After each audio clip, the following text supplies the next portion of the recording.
So, ayan, mag-unboxing tayo ng ating dumating from Yobu.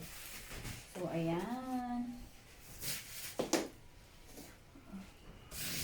Perceived pa siya. Medyo mabigat.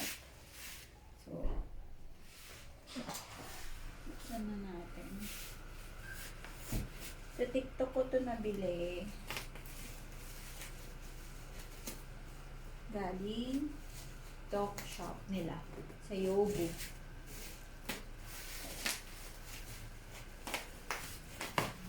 Wala kasi akong cutter eh.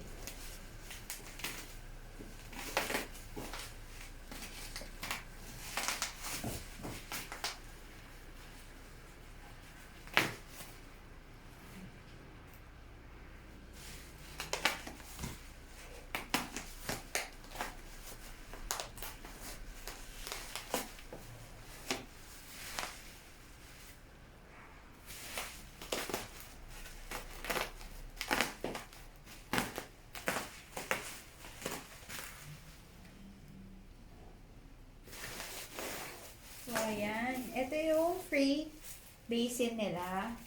Kasi nung nag-order ako, may sa live. So, ayan, may pa-promo. Ano ba ito? Sabitan. So, ganyan siya. Basta. Tapos, press natin.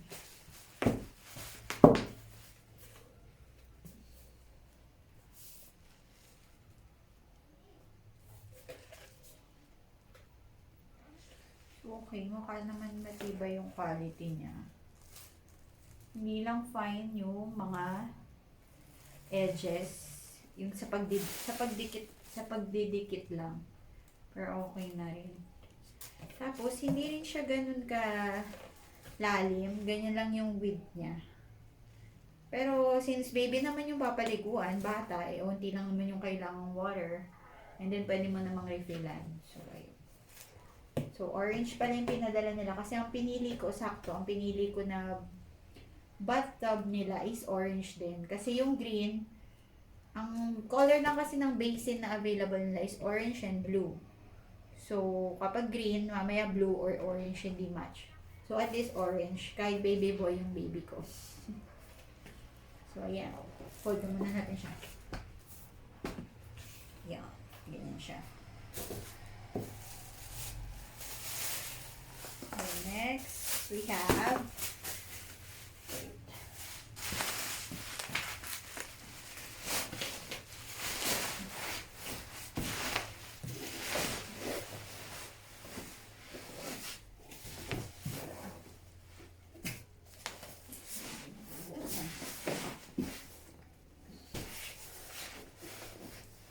ito siya, aray ko. Yobu. From Yobu. Ayan yung itsura niya. So, feeling ko, dito ko siya bubuksan since ito yung may tape. Ay ko, ang hirap ko.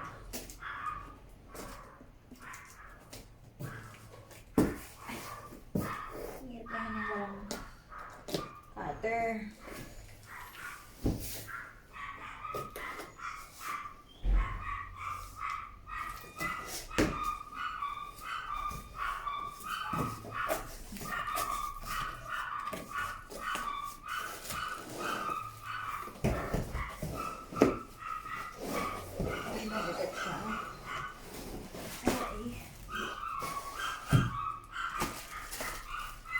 So, ayan. May free na rin pala siyang foam.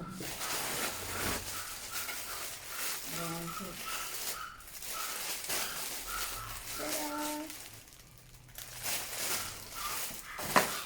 So, check natin.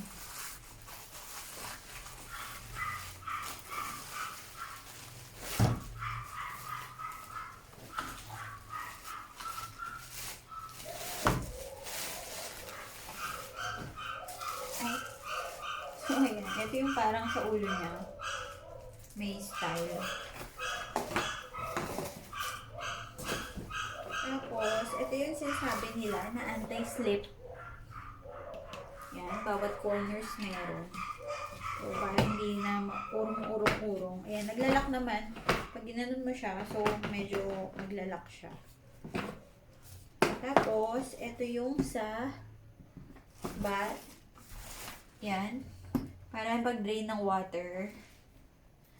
Tapos, tignan natin. Ulit mo lang. Okay.